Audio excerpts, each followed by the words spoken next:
excited, but above all impressed that this early in the morning we can have about 58 participants interested in understanding the affairs of the budget. So I prepared a very brief presentation. If you could allow me to share my screen. Just confirm to me when you can see the screen. Are you able to see it?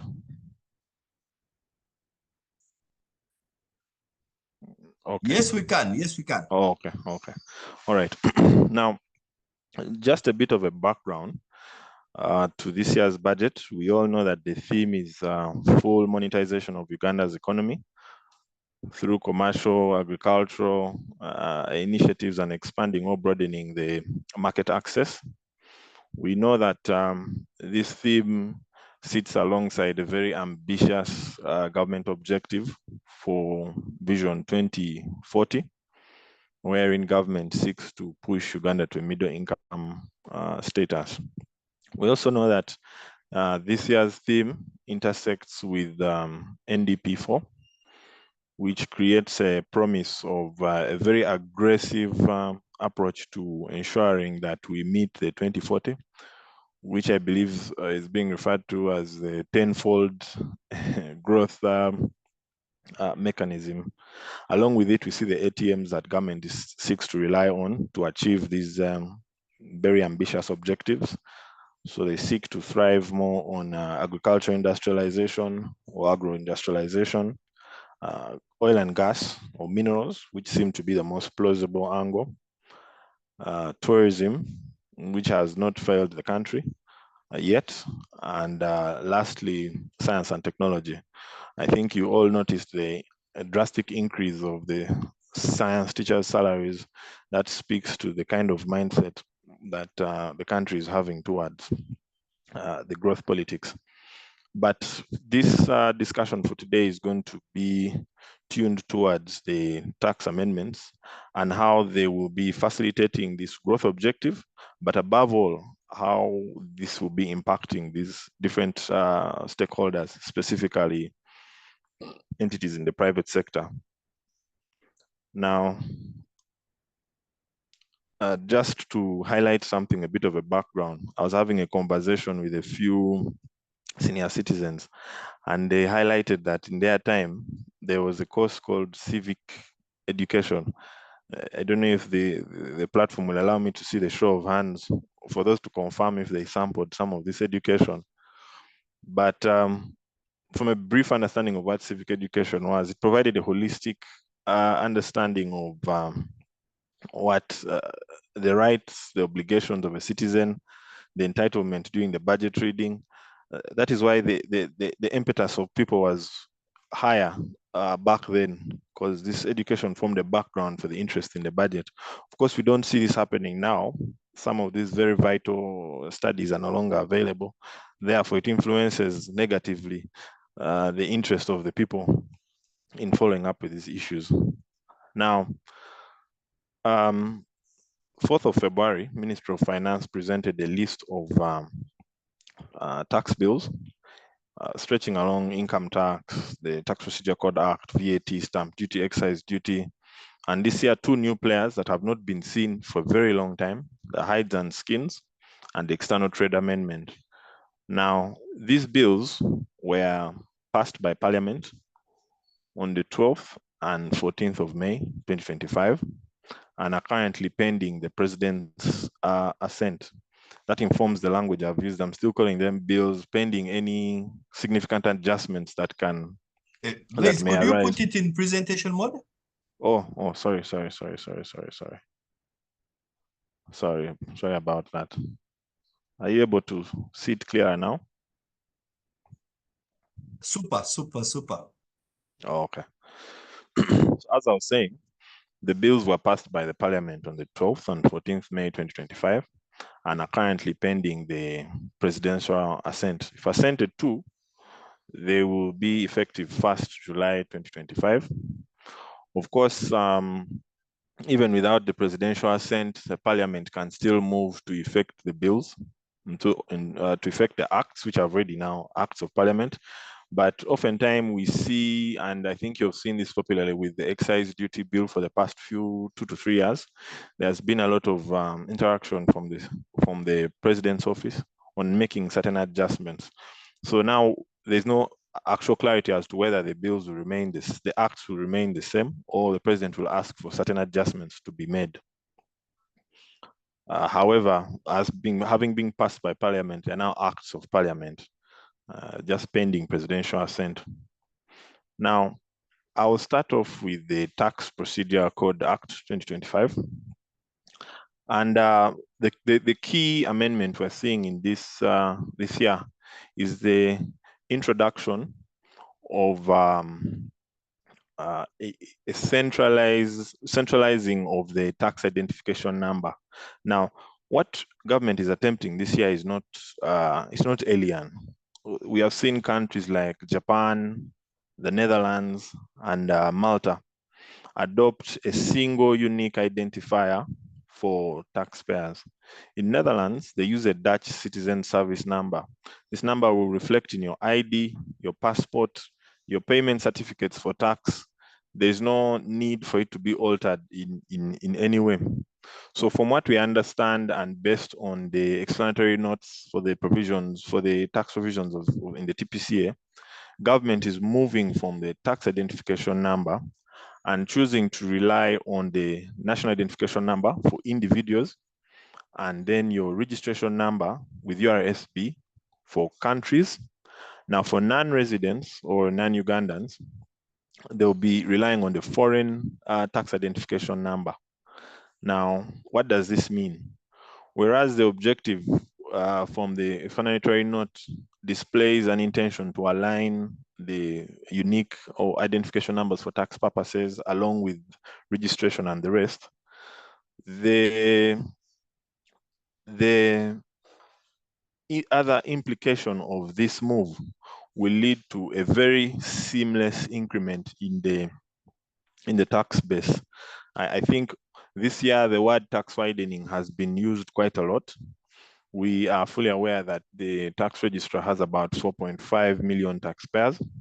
We know the businesses and individuals who are actually earning income are more. And according to the Constitution, the law requires that the tax is an inherent citizen right. It comes the moment you're born, you're required to pay the tax. And the moment income comes up, then you would still be required to register.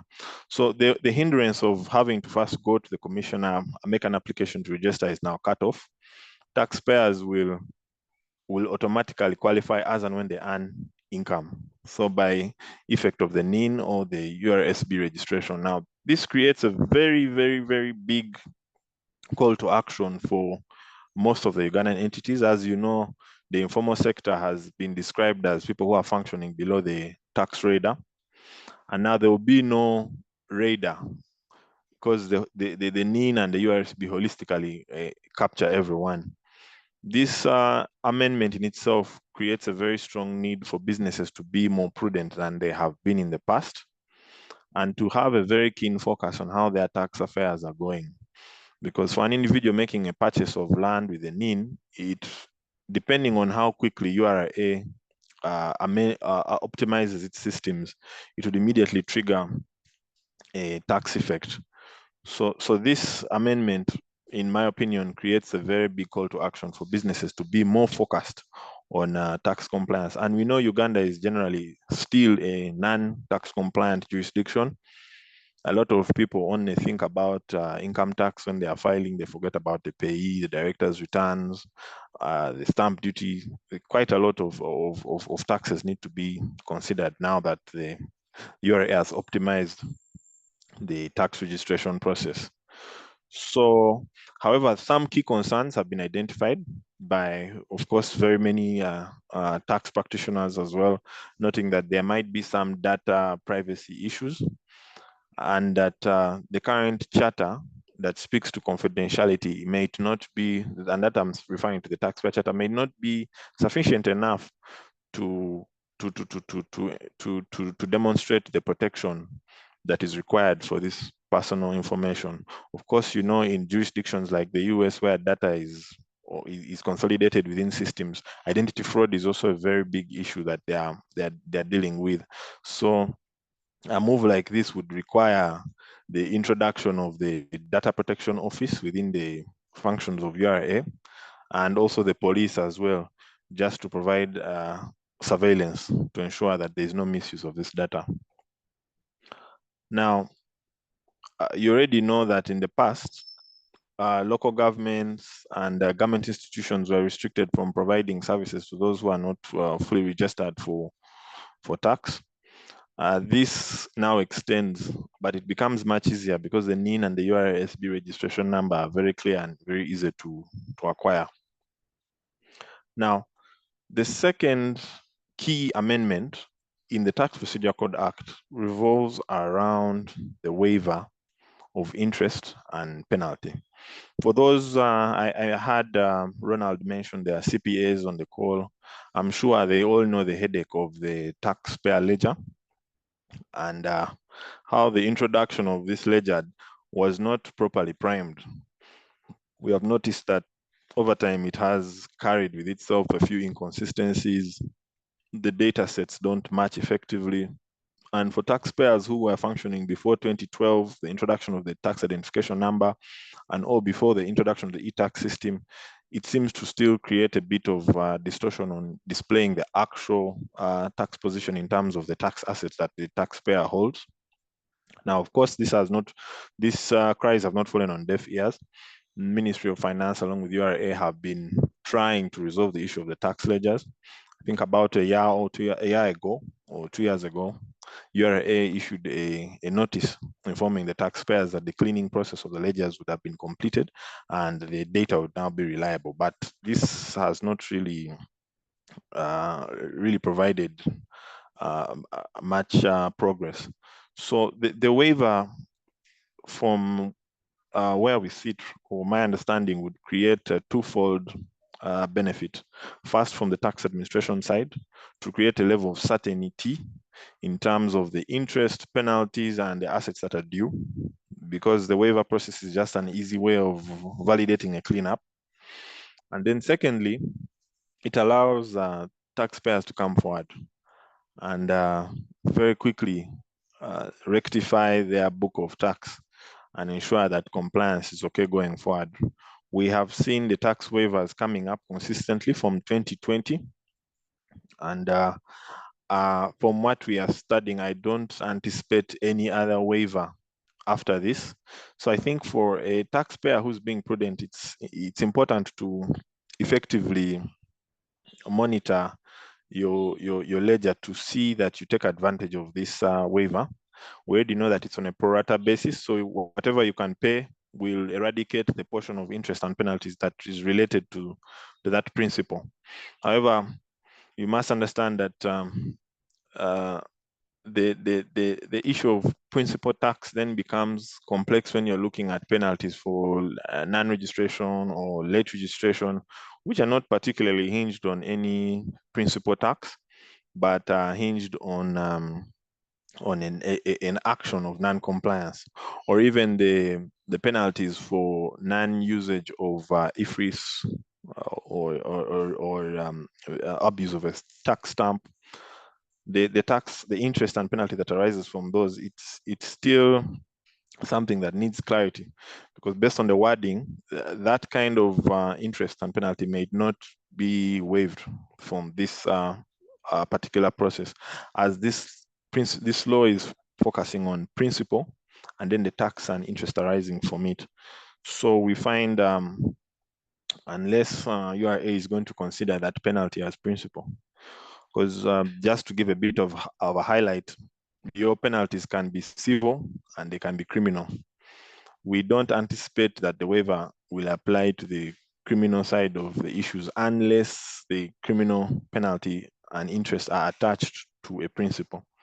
But for the civil, it seems this mode will work very effectively. Bear in mind the pro rata, and the law has been restricted to the outstanding tax as at 30th June 2024. This also reflects the petitions from various players in the private sector arguing that they didn't have sufficient time to to utilize the waiver within the period of its introduction. And this also demonstrates that it's unlikely that we will receive another waiver. So for most of the taxpayers, this is a last chance and last try. But also a bit of, from experience, what we are seeing is that when the law says penalty and interest outstanding as at 30th June 2024, even for an assessment that comes after this period, but still relates to the period before 30th June 2024, you still have the benefit of utilizing this waiver. So if I got an assessment for a tax period of 2012, 2020, 2023, and I got it today, I'm still entitled to benefit from the waiver, even when the assessment and the issuance of that assessment happened way after.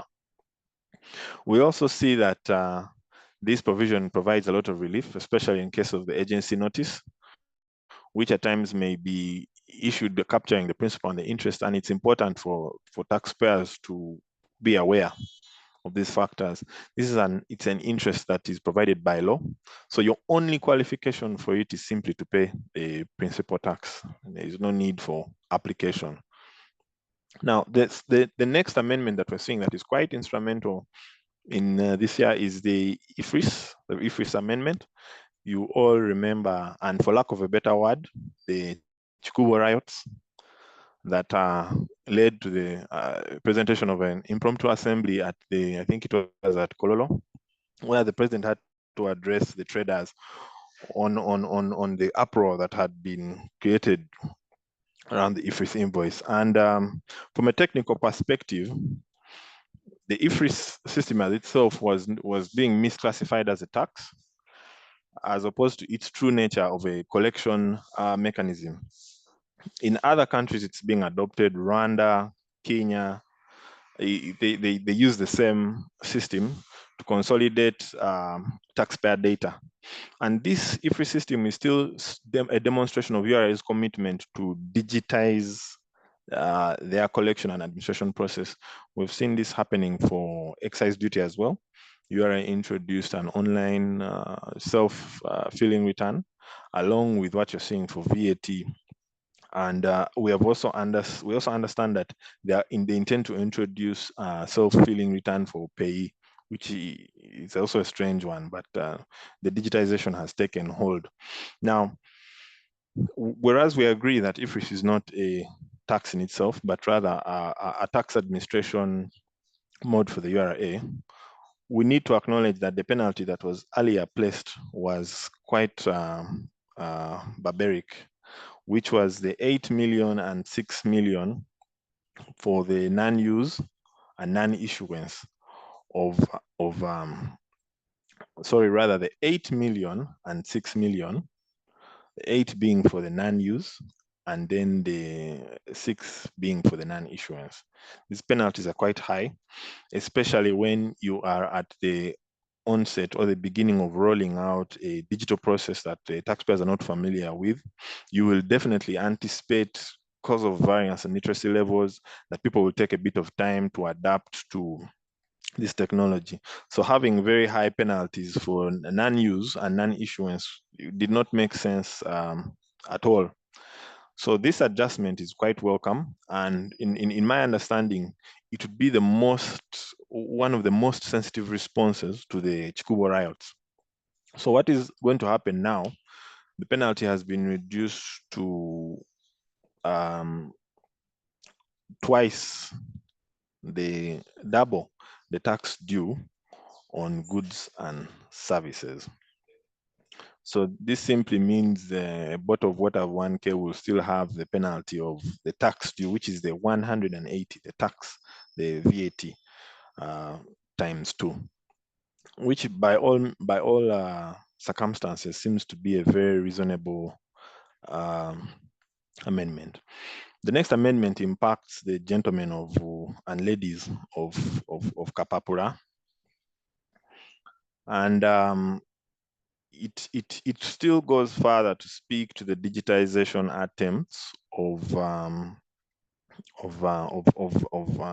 URA, but also as you read through the provisions down the last paragraph, you see the same mistake that was made in the IFRIS is also still being repeated in the gaming and casino digital platform.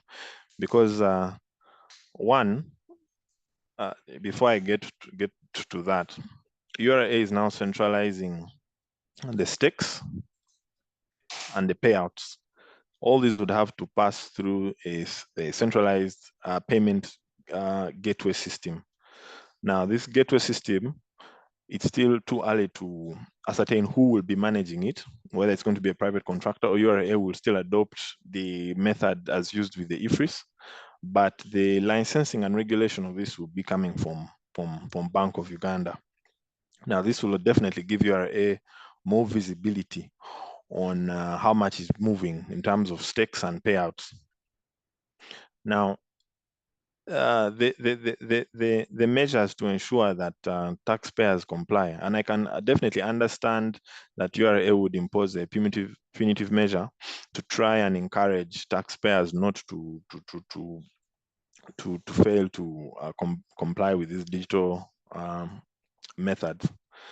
Now, so the penalty in this case would be double the gaming or withholding tax due, or 110 million, whichever is higher. Of course, the statement, whichever is higher, will define that if the tax of 110 is more, we can safely assume that 110 million is the actual penalty that we are looking at. But still, we need further clarity on from URA's side, just to determine whether this gaming and sports betting non-use will be on a case-by-case basis or per transaction, or it's spread across the whole period, the financial period of the year, or specifically for the tax payment period for gaming and betting companies. Now, we have one more exemption that has come out very strongly, and I think it is very important for most of the businesses to understand. We just had the window for applying for the WHT tax exemption clause, and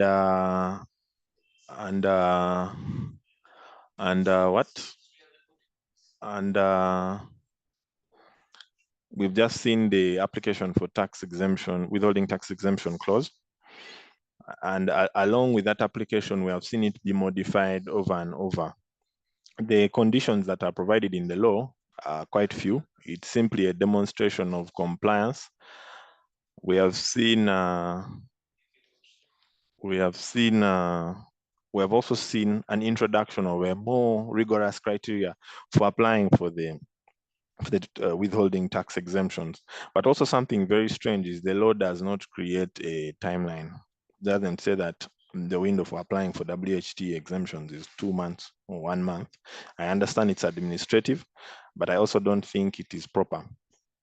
But that aside, looking at this year's tax exemption processes, we are seeing the government introduce a caveat to the exemption that is granted.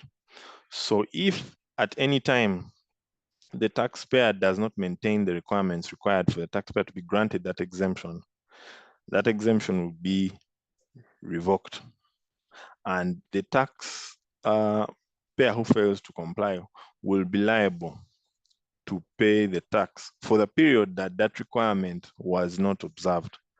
Now, this requires the utmost attention by anyone with a tax exemption certificate for any of the tax heads, because it means the moment a breach is identified, it not only removes your right to the tax exemption, it also creates a possibility of a tax assessment or tax liability in that case, along with the corresponding interest and penalties. So this makes us enter a watchdog regime for the tax exemptions to ensure that we are complying, but also a very strong need to be mindful of the tax that may be triggered from the non-compliance.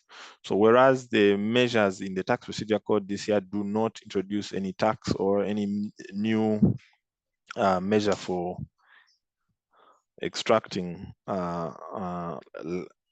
penalties from the taxpayers, save for the casinos, we see an aggressive approach to how URA is strengthening its capacity to administer tax, but again, also creating new avenues for liability. Now, one thing that's important to note is that when the Commissioner General was presenting the URA budget framework paper for the Parliament, he noted that they needed a workforce of about 1,500 to achieve some of their tax administrative objectives, but also to plug the gaps in the labor force. From what we gather, the recent recruitments saw at least 1,200 new employees join the administrator. And this means that the levels of scrutiny will, of course, increase, making this provision also a high risk provision for private entities and companies. Now, I would like to understand from the host whether we could have, we stop per act, have a Q&A, or we would handle everything at the end. All right. Thank you, Blaise. I think let's keep going for another 20 minutes, then we'll see where we'll stop. Okay. You can also advise me on 20 minutes seems to be the amount of time I have left. I will work quicker. Yes. Now, we have also noticed still, from what I've just discussed, we need to understand that the government is adopting a very aggressive approach to administration and relying more on the widening of the tax base as opposed to its deepening. Now, this would mean how far can we increase the registration process or identify the taxpayers who qualify for specific registrations. Whereas the introduction of a NIN and the URSB registration number for companies introduces quicker seamless transition for income tax purposes, it does not immediately translate into tax heads like VAT, because VAT still requires a qualification of the threshold. Now, so what URA is doing this year, and specifically for VAT, the liability of an importer who benefits. Now, there is something called a phenomenon very common here in Uganda, mostly for the people in Chikubo. A container might come cleared under one name with consignments relating to several different taxpayers. Now, in its plainly, you're not able to identify who from the proceeds inside the container or from the consignment in the container would automatically qualify for VAT. So government is identifying that VAT tax head should have grown in number, considering the number of businesses in Chikubo, the number of businesses in the central business district that should have met the criteria. So now, the consignments in each of those containers, and to be honest, I still also want to understand how effectively URA can execute this. So basically, the plan would be to disintegrate the consignments in the container and identify them to a specific person and ensure that if they aggregate the consignments and the taxpayer meets the threshold, the registration would happen immediately. So we are seeing customs going to be utilized by URA as a point of registering taxpayers for VAT. Now, the nature of this amendment would automatically take you to who the target is. We're now looking at importers and not importers for domestic use, but business importers, which would automatically fall to the CBD areas of Chikubo, Nkrumah Road, or basically what they call, I don't know if the appropriate word for it would be, I think I'll remember it as we go. There's a Luganda word for ubusubuzi, I think a trader. So that would be the approach we're looking at here. So we're seeing the qualification method for registration for VAT move towards customs, but also now focusing on a container basis. We anticipate that there's going to be more scrutiny of the containers by URA to ensure that they effect the registration of for VAT purposes. Now, in the VAT Act, just like most of the bills that you have in Uganda, we have the schedules that are located at the back. And this schedule, just give me a moment.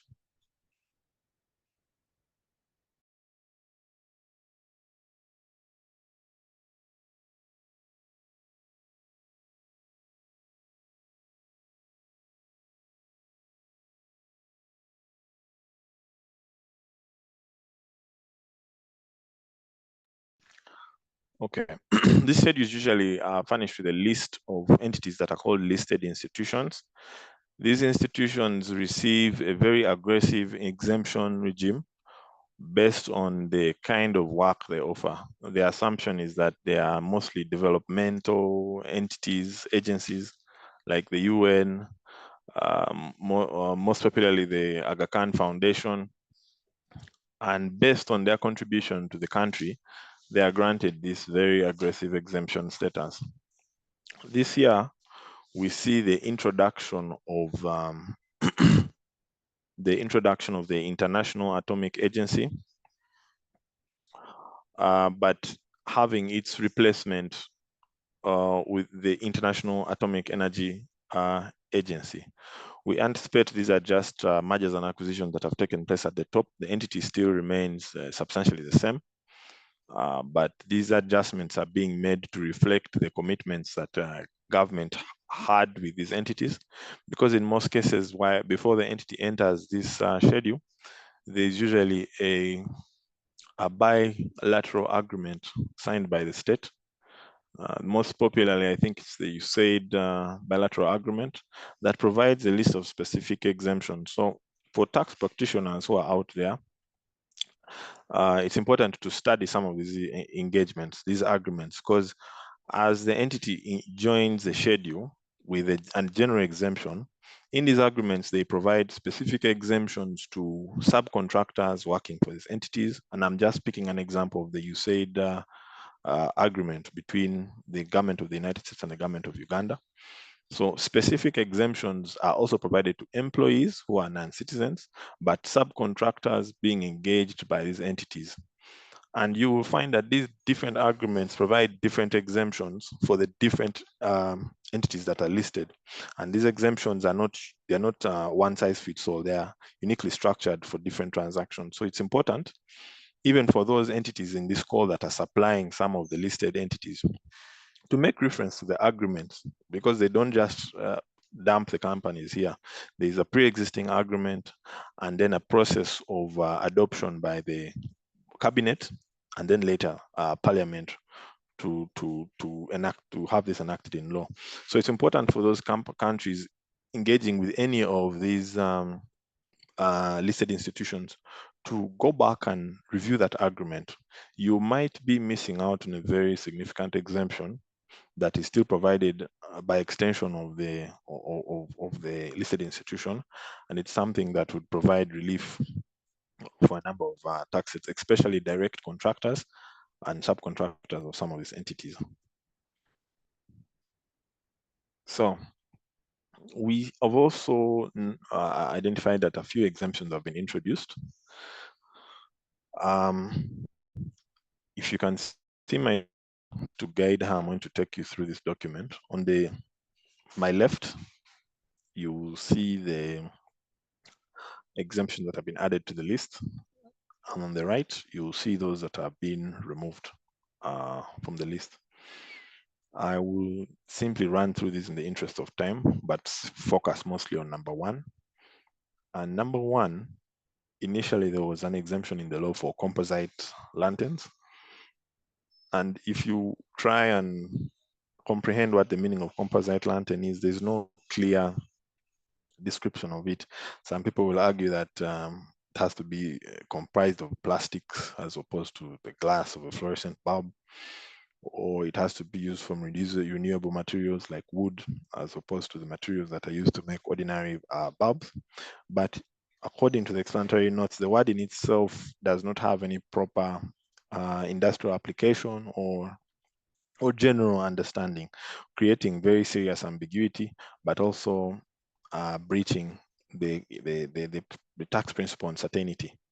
So among other reasons, but in a bid to align this with the tax certainty principles, the law has been amended to replace the word composite lanterns with solar lanterns, which is quite clear and straightforward, and would reduce the ambiguity that was arising from this, because under composite lantern, almost any lantern that would fit within the ambiguous definition would qualify for the exemption. And one thing that is important to note is that these laws will apply as at 1st July. So for those who are, for tax planning purposes, if you can qualify your lanterns under composite, then this exemption should really be enjoyed by you.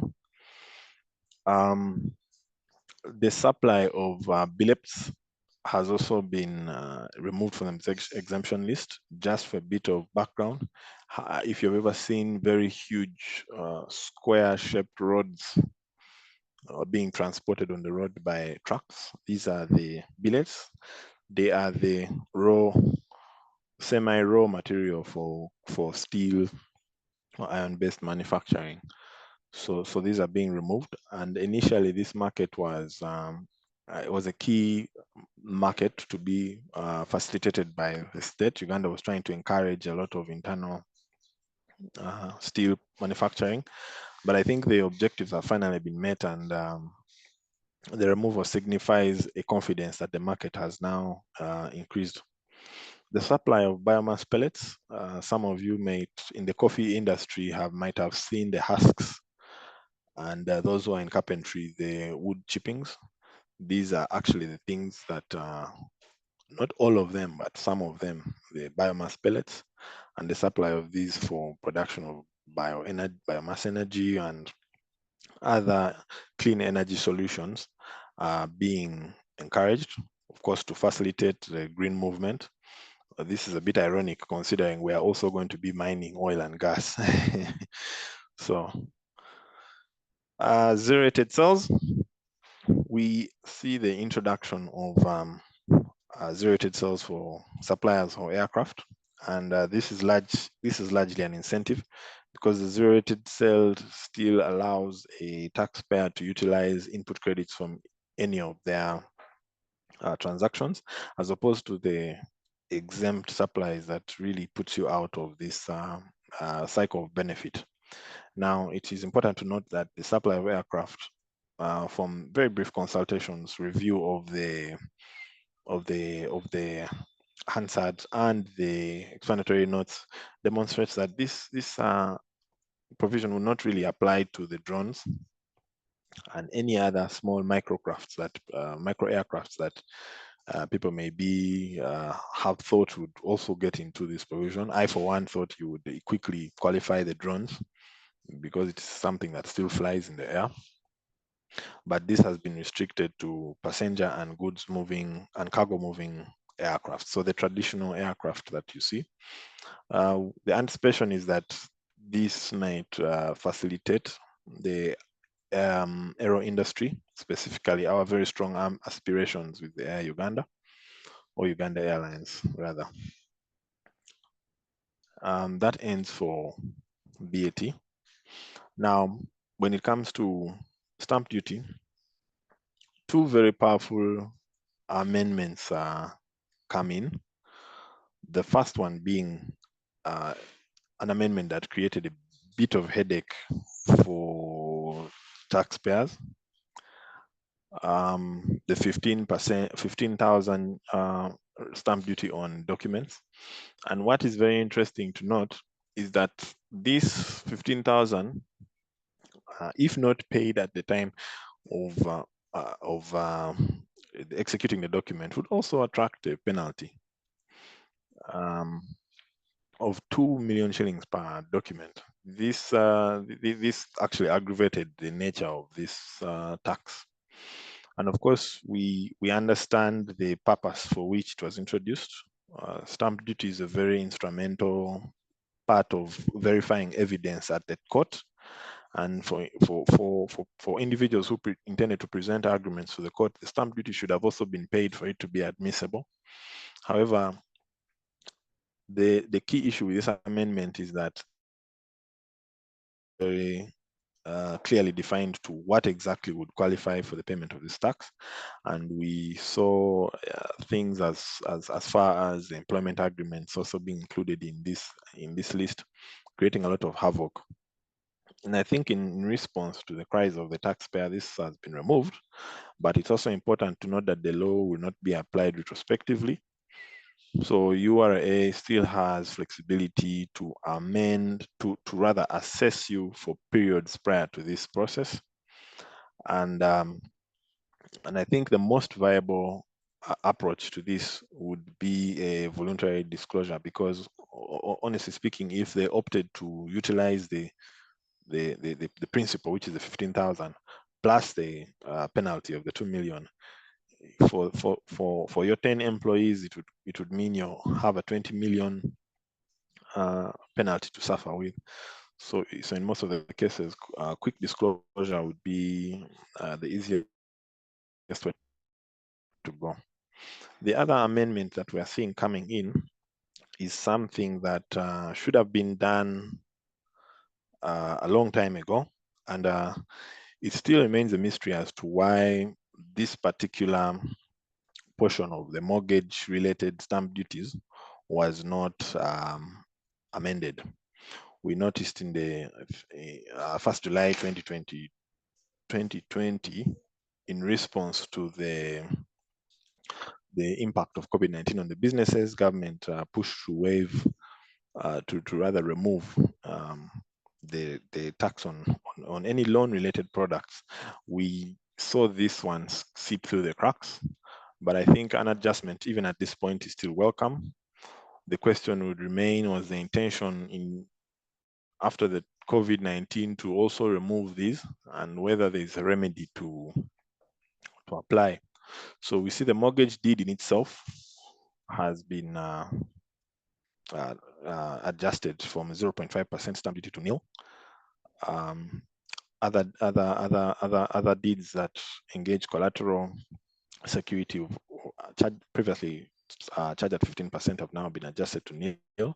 And then the mortgage of crop, which is very common with farmers in terms of getting, and not just smallholder farmers, but the real big farmers who mortgage the crop for some finance, has also been adjusted from 15 to nil. So those are basically what we see happening in the Stamp Duty Act, an adjustment for the agreement and the mortgage related stamp duty. Now, allow me to move to excise duty. I will run through this as quickly as possible. So you have noted, and from experience, we see excise duty is a tax that initially was supposed to be levied on goods that leave the factory. But with the introduction of the excise duty system, the current system that the taxpayers who qualify for this framework use, you will automatically have your goods reflected for excise duty off the production chain, on the production chain. Now, this would be a direct contradiction with what the law envisaged. The law envisaged that as the goods are leaving my factory to go to a consumer, that's when the excise duty should be levied. Now, that law accounted for issues of damage that would occur on the goods or expiry, which would render the goods non-transferable to a consumer. Now, from the introduction of the automatic return to now, there was a very serious breach of how the law must be applied. So URA introduces this provision to remedy that breach and ensure that even when the good, if the good is obsolete, expired, or damaged, it then should not be included in your excise duty. And this is an over. It has taken long to come, for lack of a better word. It must have been there as at the time when the introduction of the online system was being introduced. But what URA is putting forward is they want to have a authentication, or rather verification process, and the taxpayer would have to verify that these goods are actually damaged, expired, or obsolete by way of an application to simply demonstrate that indeed we have this number that needs to be pulled out. Of course, as I mentioned earlier, Uganda is generally a non-compliant jurisdiction, and URA is cognizant of this and has put a lot of safeguards to ensure that there's no misdeclaration of any facts. Now, when we go to excise duty, we see a number of amendments for very many products. I'm just going to run through it very quickly. For the cigarettes, we see the soft cap and the hinge lid. I don't partake of the same, but I could advise on how it looks like. The soft cap would usually be the low-income earners portion of this vice, the sportsman and the rest. And the locally manufactured cigarette is still going to have a higher tax rate from 55,000 to 65 per 1,000 sticks, meaning the actual increment per cigarette will be about 10 Ugandan shillings. For these cigarettes that are imported, the lower range of cigarettes, those are the soft caps, they are the lower range of cigarettes. It would be 75,000 per 1,000 sticks, 150 from 75,000 per 1,000 sticks to 150 per 1,000 sticks. So the increment on this, I think you can do the math. I see there are so many CPAs on the call. Now, the hinge lid is now the more superior brand of cigarettes, the one that opens sort of like a dormitory suitcase or a laptop. It will now be the locally manufactured ones will be taxed at from 80,000 per 1,000 sticks to 90,000 per 1,000 sticks.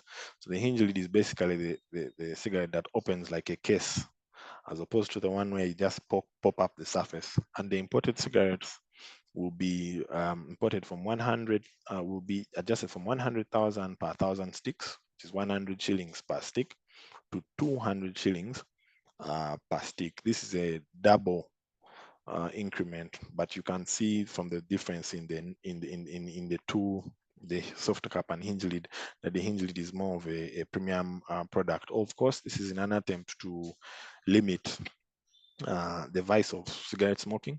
And it's important to understand that anything under the Excise Duty Act, which popularly is known as the Sin Tax Act, would be just for controlling of vices. Of course, we have seen circumstances where other things that are not vices have been introduced into the law. I think this one will take a bit of time, the beers and the alcoholics. So let me just run straight to the fuel, which is a key concern for most of you on the call. I assume you drive, especially the CPA from Entebbe, as he comes to meet his clients here at Kampala. Now, we see amendments being made for gasoline, which is the common thing you use here, petrol. And we are also seeing an adjustment for diesel, which is the gas oil. So in the previous year and the 2 years before that, this tax on fuel has been increasing. And of course, this is a direct contradiction to government's initiatives under UNOC to import oil directly as the primary oil importer. Many of you may already know this, that right now the government is the primary importer of oil. So the OMCs that were previously occupying this market have to now make purchases from government. The move was intended to reduce the cost of oil, especially from pump price, whereas there has been a slight adjustment in the pump price. We are still seeing the tax increase, which creates a contradiction on the motive of trying to reduce the cost of the pump price, to reduce the pump price of fuel. It also doesn't really blend in with the idea that this is a vice. Fuel at this point is an essential commodity for operation of business in this country. And a bit of revision needs to be made to ensure that it's adjusted to reflect its relevance in the economy. So I've tried to run through this in the interest of time. I will definitely share the slides for the rest of the members to address their minds to some of these adjustments, but also hoping to take advantage of the Q&A to resolve some of the issues that might not have been looked at.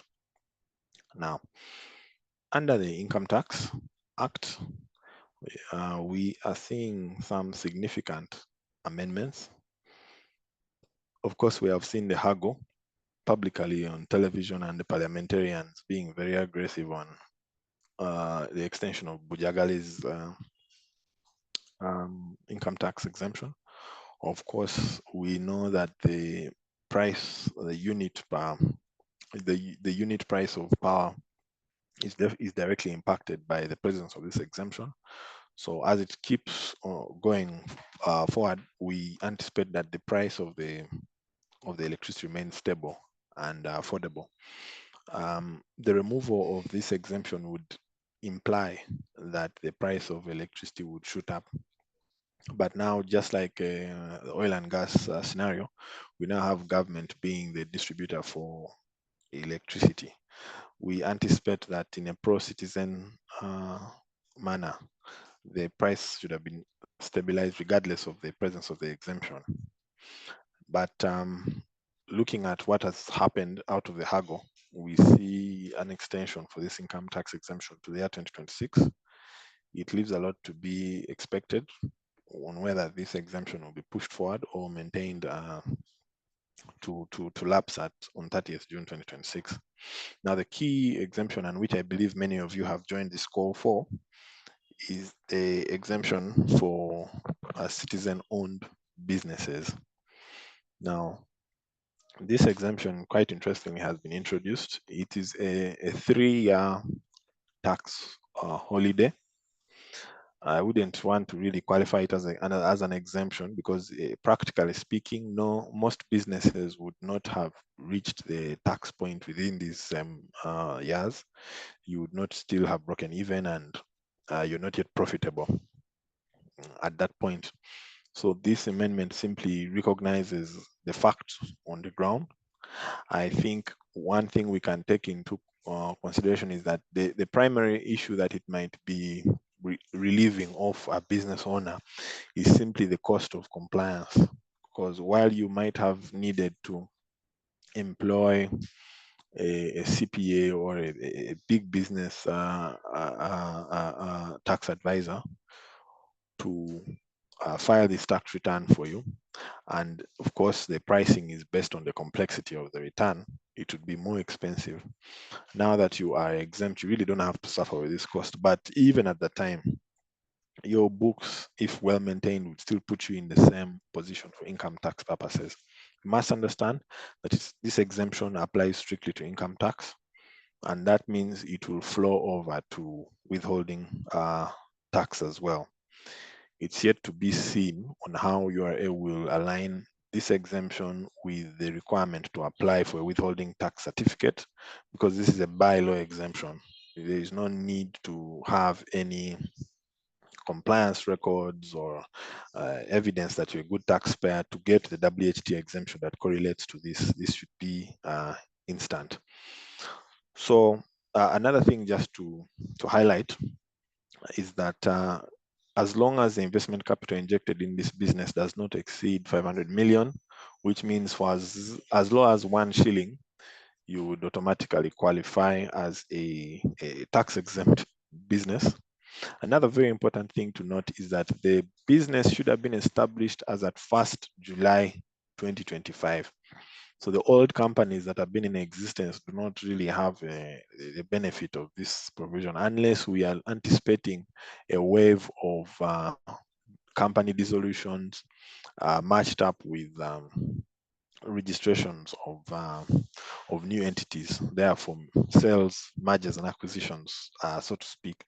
And this will tie in very well with the next amendment that I'll be discussing. But for now, 500 million is the investment cap for it to qualify. The business must have been registered by from the 1st of July 2025 going forward. It must be a citizen-run business. And for those who might have learned much earlier, the definition of a citizen is broader to an East African citizen.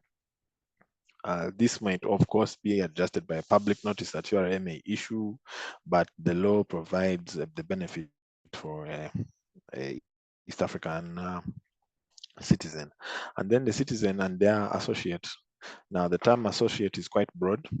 It moves from your business relationships to your agents to your home, your partner, your wife, your children. And the law emphasizes that you're a citizen or their associate has not previously benefited from the exemption. I find it very interesting how it would be executed for a person who is married to a businesswoman, and the wife has already executed this exemption. It's now his turn, but it's restricted. I'm quite worried for the Hajis who also have business savvy wives, but a higher risk factor for non-application for the exemption. And lastly, there is no gift that comes without a caveat while dealing with the state. A citizen is required to still file a business information return. And what is very important for us to understand with this business information return is that you would be giving very critical information as to that would create a perspective of how much you're earning in your business, your sales transactions. We still await the format to be created from the format to be shared by the Commissioner General, but our anticipation is that it will create visibility of revenue and expenditure, almost similar to a tax return without the effect of paying any tax liability. Now, what does this mean for a taxpayer? This would mean that whereas you're exempted from income tax, you run the risk of triggering a VAT registration. And the business information return is a very good tool for quickly identifying whether the registration threshold has hit, and therefore introducing the need for compliance. You also still maintain the WHT obligation if you qualify as a registered entity. Remember, one of the key administrative challenges URA faces is quickly updating the designated withholding agents. But with the business information return, it is easy for that list to be updated, inclusive of the individuals filing that return. For the WHT return also to take full form. And lastly, payee is not something that you're exempted from because the exemption is restricted to the entity. And it's important to note that as you're trying to utilize this exemption, you must understand it does not trigger, it's not triggered for the rest of the tax heads. Just a moment. One of the things we don't know is how the form will look like. And then even the frequency of filing the form is something that the commissioner is yet to advise on when he demonstrates a format. The next concern is an introduction of a rollover relief. Rollover relief is very instrumental when it comes to capital gains. We all, we may not be aware, but I want to make it very simple to understand. If you have an asset that is shares, land, an asset in this case would be something that doesn't depreciate in value. So your car would not qualify. And you intend to move this asset from one person to the other, you will trigger, and by moving, I mean you're selling your asset. So I'm selling my plot of land, I'm selling my shares. I will automatically trigger something called capital gains tax. And with this element, government or the tax administrator wants to identify from the time I bought the asset to the time I sold it. If I bought it at 20 million Ugandan shillings and I'm selling it at 50 million, the difference between the buying price and the selling price is a gain. Now that gain, impacted by very many other factors, will be taxable by URA. If that gain is being earned by an individual, you will probably be taxed at a higher rate of 40%. If that gain is being enjoyed by a company, it will have a specified rate of 30%. Now, similarly, when you're advancing your business activities, you might have been running a sole proprietorship business, and you now want to advance it to a company, register a company. The law would specify that you, as an individual and a company, are totally different entities. And therefore, a movement of an asset from the you to the company would automatically create a taxable transaction. The law in this case is now trying to create a benefit for even an individual making a transfer to have what the rollover relief now is an exemption, so to speak, from paying the capital gains tax. So you can easily move your assets from one place to another, to a new business, without the fear of necessarily having to pay your CGT. As this is just a simple explanation for it. The next tax is on associates. This is for entities that are providing digital services. Uber, YouTube, most of you have used some of these platforms. And these platforms, for a very long time, were not being, it was quite difficult for you to fit them within a specific tax bracket. But in 2023, I introduced a digital tax regime of 5% of the revenue they earn from Uganda. Now, this tax really needs a whole day to discuss, because it has a lot of its own issues in terms of application, in terms of how the URA is aligning the law against the public notice. But what is happening here is that previously taxpayers who had the digital service taxpayers who are non-residents, because you must understand this does not apply to Ugandan businesses, it applies to non-resident entities. Whereas in 2023, they introduced a tax of 5%, there was an existing regime that would try to capture them at 15% withholding. The 5% is like, it is functions the way you file your tax return and self-declare and self-pay. The 15% was a withholding. Now, with the introduction of the 5%, the government saw a slump of revenue by 10% from the initial tax rate to 5%.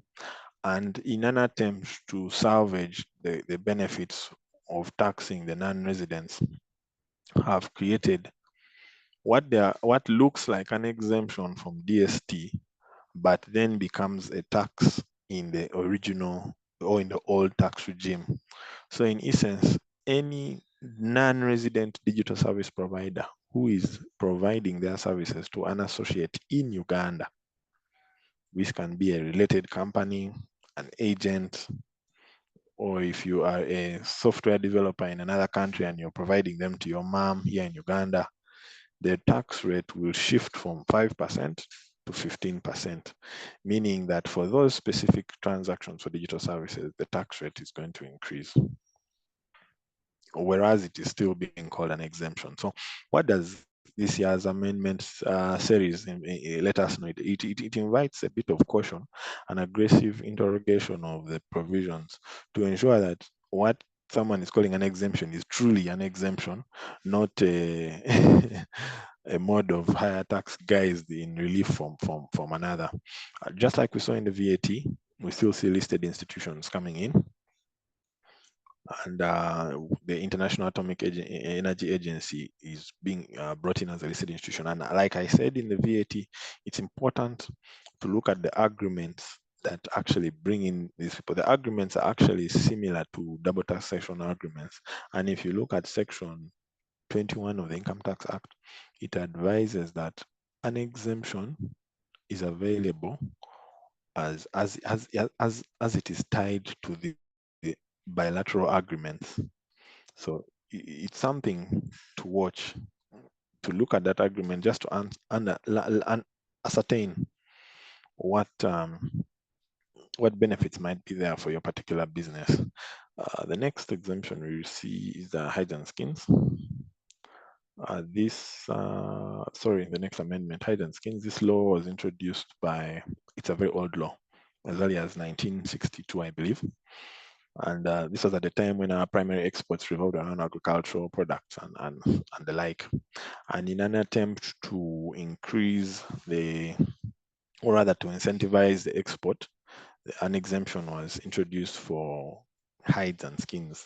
This is from domestic hides of cows, goats, sheep, to hides like game, lions, and the rest.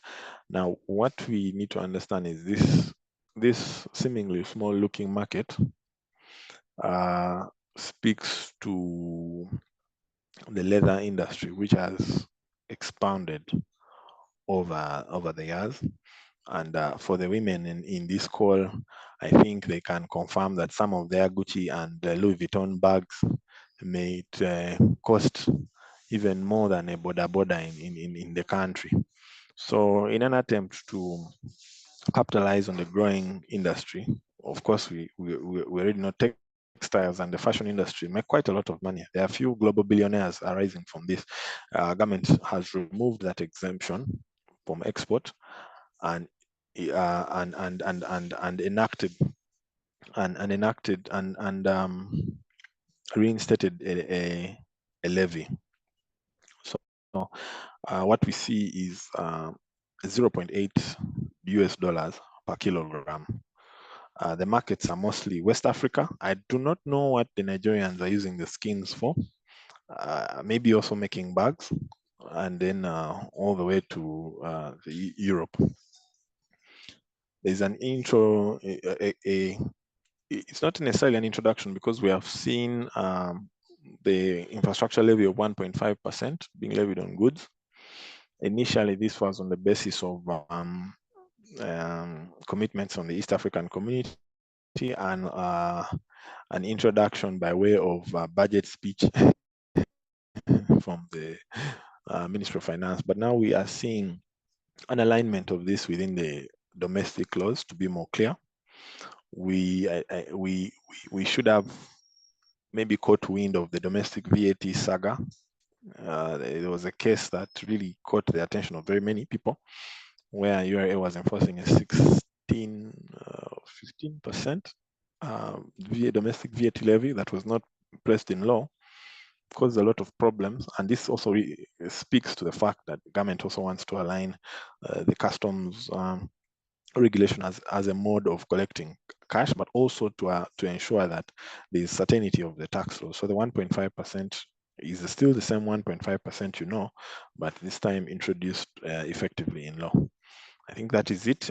I believe I've worked within the 20 minutes. Thank you. All right.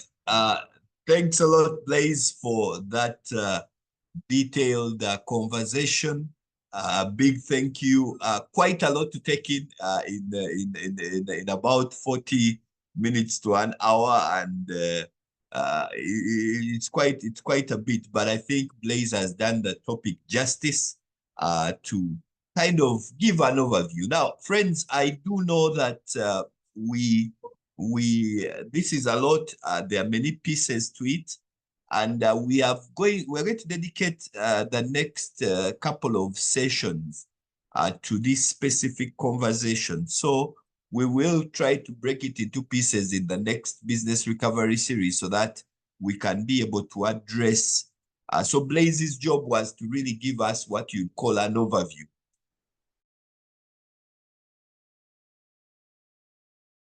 Into a detailed conversation on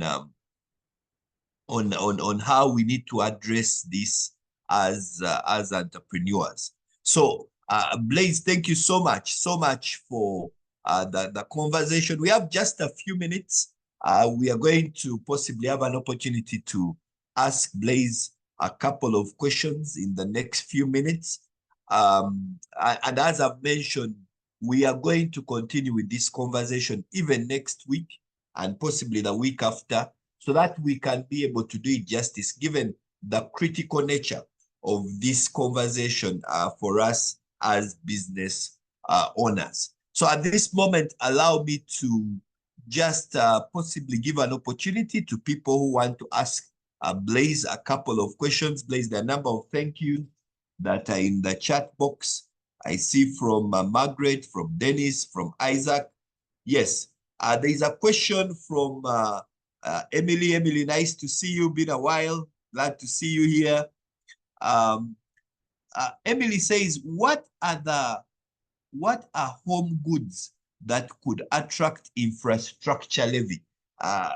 Blaise, you will address that question. What are home goods that can attract an infrastructure levy? Margaret asks, I beg your pardon on exemptions of businesses started after 1st July. That's a very key substantive issue, Blaise. I know a lot has been said, but who qualifies? If I have already started my business, do I qualify? Or I need to have started a business after 1st July? Just tell us a bit more about that. For those of you who want to ask Blaise a question, please do put up your hand. I'll give you an opportunity to ask, and then I'll give Blaise an opportunity to respond. Let me see if there are any hands in the chat box. I see Adrian. Adrian, glad to meet you, sir. Kindly clarify on the meaning of businesses established by 1st July. Do you mean registered or starting of operations? I don't know whether that clarity exists, Blaise, but you will touch on that. Yes, let me see if we have some hands. If you could raise your hand if you want to ask a question, or drop it in the chat box. Yes. Dennis asks, what can a returning Ugandan expect in form of taxation if they acquired an item like a keyboard from their teenagers? So I was out of the country, I'm returning, I have my keyboard. Will they tax me as I enter the country? Blaise, please go ahead and respond to those, and we'll see if we can have time for another round.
Blaise, we seem not to hear you.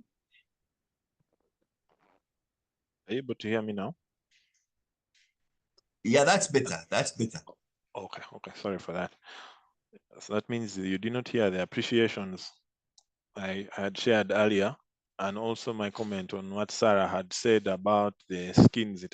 She reminded me very well that in West Africa, they shave the lower the flesh close to the hide, and they extract it for a meal. So so it makes sense because food is the is a strong incentive for importation. But back to the questions that were raised by I think it was Adrian and Margaret on the exemption. So I was addressing Adrian's question on to clarify the meaning of a business established in 1st July, and I was highlighting that the law does not recognize informal transactions. So anytime the law speaks to an established business, it speaks to a fully registered business by the registrar of companies. And we know the registrar of companies can register a business under the business name registration regime, can also register a company under the Companies Act. Now, this would imply that for you to enjoy this benefit, you must have a certificate of registration, either for a business or a company, that demonstrates that that registration happened after 1st July 2025. Now, just to repeat for Margaret, what it means for the exemption for the businesses is that one, the owner of that business, which means the shareholders of that business, must be a citizen. The second one, it would mean that the second key concern with the exemption business is that the capital you inject in this business must be below 500 million. So the business strictly focuses on small and medium-sized enterprises, the exemption rather. The third is that your associate should not have already benefited from this scheme. That would mean the word associate in the Income Tax Act is quite broad.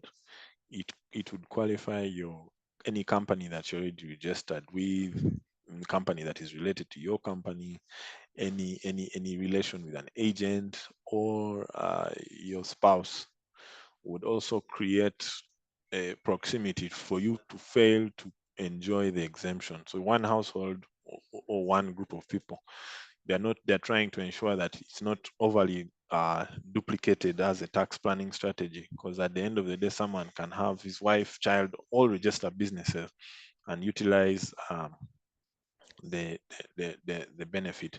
Then in addition to that, whereas the government is going to give you a 3-year tax holiday, 3-year exemption, within that process period, you're still going to be required to file a business information return. Now, that business information return is supposed to be prescribed by the Commissioner General, but when you anticipate what ideally should fall in that business information return, it will be information that allows you to understand the revenue, the expenses, and that point of the business information return would trigger other obligations for you, because I assume that they're going to ask how many employees do you have, so a pay return must be in order. If the revenue has hit the criteria for VAT, you would have to register for VAT, and stamp duty will still not be avoided for the transactions that qualify. So basically what I was sharing was, whereas there's an exemption, there's need to critically understand its ripple effect on what it means for a company that has qualified for this exemption. But it doesn't restrict it to a company. Even a business of a sole proprietorship can still enjoy that exemption. The next question, I see, what can a returning Ugandan expect in form of taxation if they acquired an item like a keyboard for their teenager? Well, you must understand there's a threshold for exemption for personal baggage brought into the country by individuals. It's important to visit that regime to see whether the item you're bringing in would qualify for that exemption, and therefore then you would not need to struggle. but that exemption is also restricted to items for home use, so among other things. But I think of this discussion of the call, we could have just a quick assessment of whether you would qualify for that personal baggage exemption. And if you do not qualify for that, the taxes that will fit into your transaction are VAT at import, WHT, infrastructure levy, environmental levy if the product is secondhand. I anticipate that you're buying a new keyboard for your teenager. And then an import duty, depending on which country the product was coming from, and by coming from which country it was made from. And this is a key issue that that has also been litigated very recently on the origin of the commodities. It is what actually influences the tax rate. So if your origin of the commodity will be coming from within East Africa, you have some preferential import duty rates. Or if it is coming from a country where we have an agreement with them, say COMESA or any other regional bloc, you would still get preferential import duty rates. I know the answer might not be satisfactory at the moment, but it's just an overview. A detailed assessment of the model of keyboard, the amount it costs, can also be done just to identify how much it would eventually cost. I think that is it from the question so far. Ronald, do you want to take over, or maybe you can advise if I've missed something? Thank you so much. Let me see if we have one or two more. We might have just a couple of minutes for a couple of questions. Yes. Great. I see Donna Namuju. Thanks for the presentation. You have talked about revenue threshold levels potentially triggering VAT requirements. Does that also apply to consultancy services like that, or only actual tradable goods? You could quickly touch on that, Blaise. Okay. Thank you very much, Donna, for that question. VAT is applicable to both goods and services. Emily, Blaise, before you come in, possibly I'll allow Emily to ask her question. Okay. Emily, go ahead. Yes, thank you very much, Ronald. Good morning, Blaise. I'd asked a question, I think, which was sort of tied to the one you answered, but you didn't answer it. That is, what exactly is a home good? What qualifies to be a home good, so that we can get a better understanding and appreciation of when URA says they will put up 1.5% infrastructure levy? Thank you.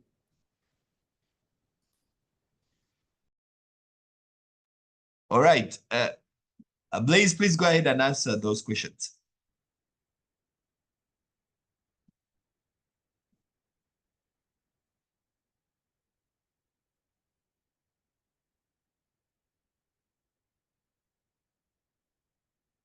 Blaise, are you there?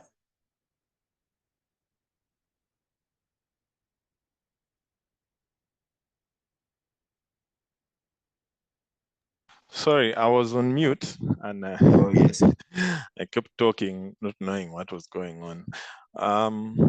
But I will start with apologies, Emily. It slipped my mind to answer the question on the home goods, but I will respond to that. I'll first start off with Donna's question.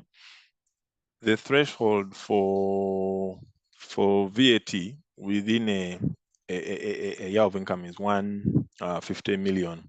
That is the broader threshold.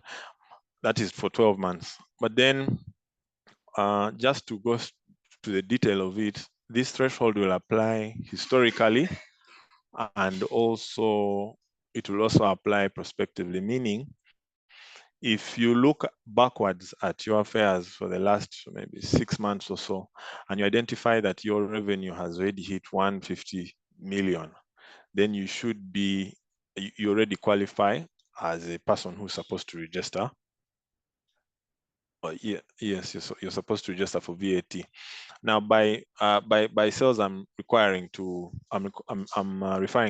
turnover, not necessarily the profits that you're making. So the general amount of how much you're selling your product should have hit that 150. That is backwards. Now, if you anticipate that you're going to get a contract ahead that will allow you to maybe earn about 150, 180 million, that is now a prospective trigger for the VAT. So backwards and forward, if you hit the 150 threshold, you should be registering for VAT. Now, the issue of VAT is restricted to, it's not restricted to just goods. It applies to both goods and services. Therefore, even a person who's registered as an engineer, a lawyer, and a consultant generally will qualify for registration under the VAT threshold. So just to close out the question, Donna, it's not restricted to goods. Even services will apply. And therefore, it's important to check whether you have met the threshold before you can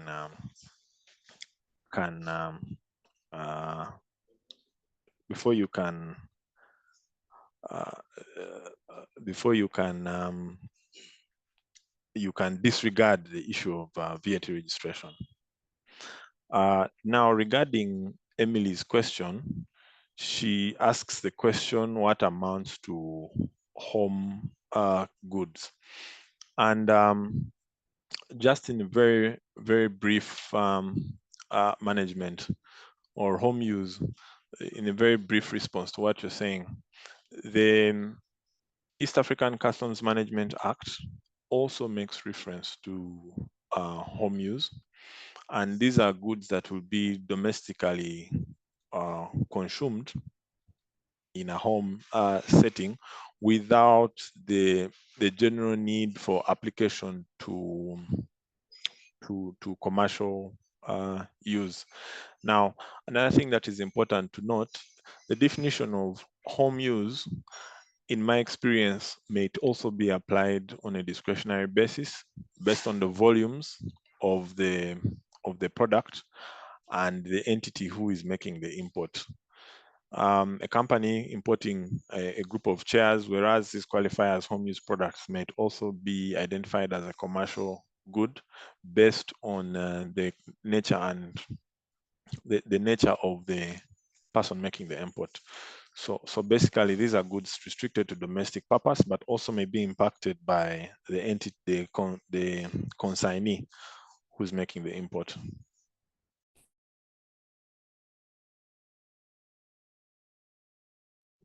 All right. Great. Thank you so much. I'll see if we have just time for, I think our time is fast spent. Let me just check the chat box. Yes, I think that one you have touched on Donna's question. Great. Colleagues, thank you so much for the conversation today. Blaise, a big thank you for blessing us this morning and really pointing us in the right direction on what we need to do. As we have mentioned, this conversation will continue next week.